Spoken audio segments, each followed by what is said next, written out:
on Friday after our show, what happened was there was Bybit, major exchange, or I think it's like top 3 in the world, very large.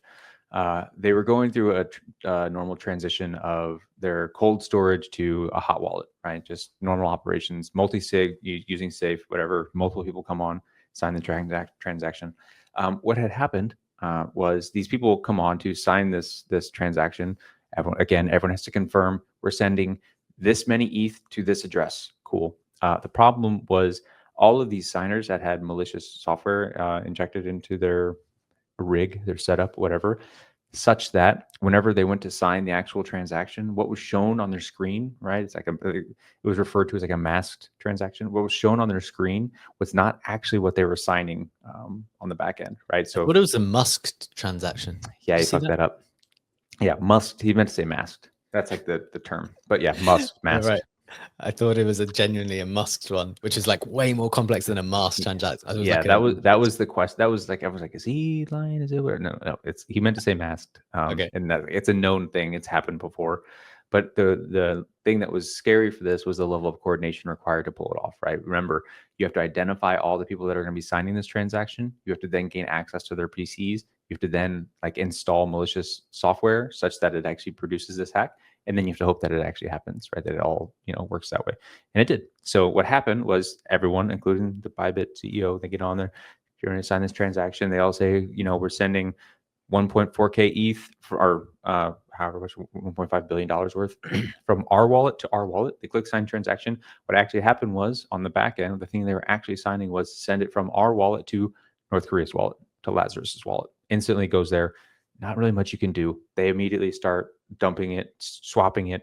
The reason that everyone could it started popping up on on-chain sleuths radar, and you could tell that because they were taking massive slippage on all of their trades, which is usually indicative of someone trying to GTFO of their position, right? Which is usually indicative of someone trying to get to a censorship-resistant asset, right? You go from something that can be frozen, like a Tether, to something like Ethereum, something like Bitcoin, something that no one has the power to take it back from you. So anyways, there was a cat and mouse game pretty quickly of like they were spreading the assets out. People were trying to freeze the wallets, whether it was Tether, whether it was like I saw Avalanche froze like half a Bitcoin. Whatever that, like how that happened, I don't know. They started sending shit over to Solana, and like there were people laundering funds on Solana for them, about $1 million worth. Anyways, that happened. Bybit immediately goes into crisis mode, and they say, okay, we need to, like, this happened. One, this is the extent of the damage. They said it was like the $1.5 billion worth.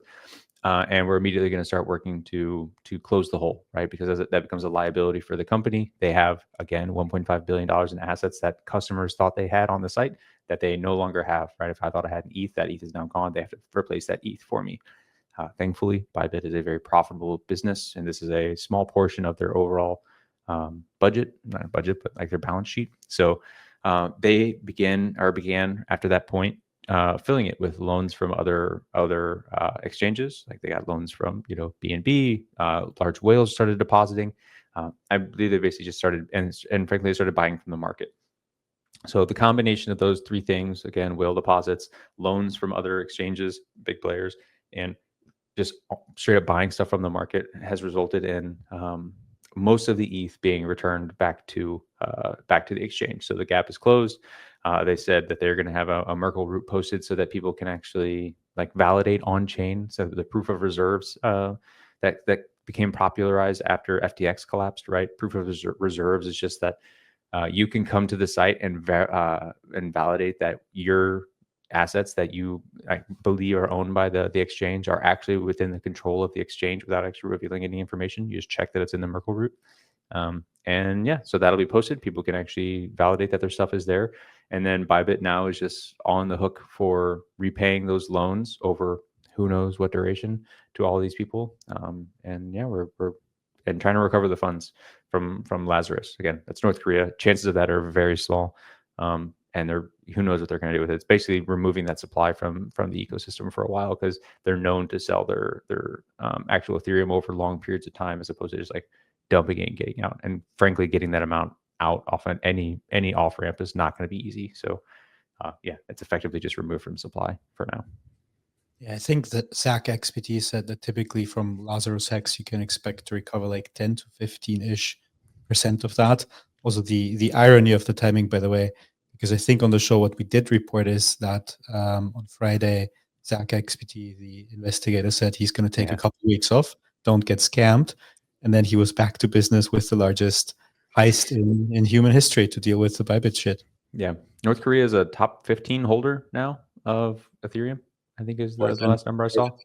More than the foundation itself. Like 0.4% of the supply, I think, was roughly extracted. Wow. Pretty significant stuff, Brett. Fantastic summary. Thanks for taking it back a little bit further to Friday to get us up to speed there.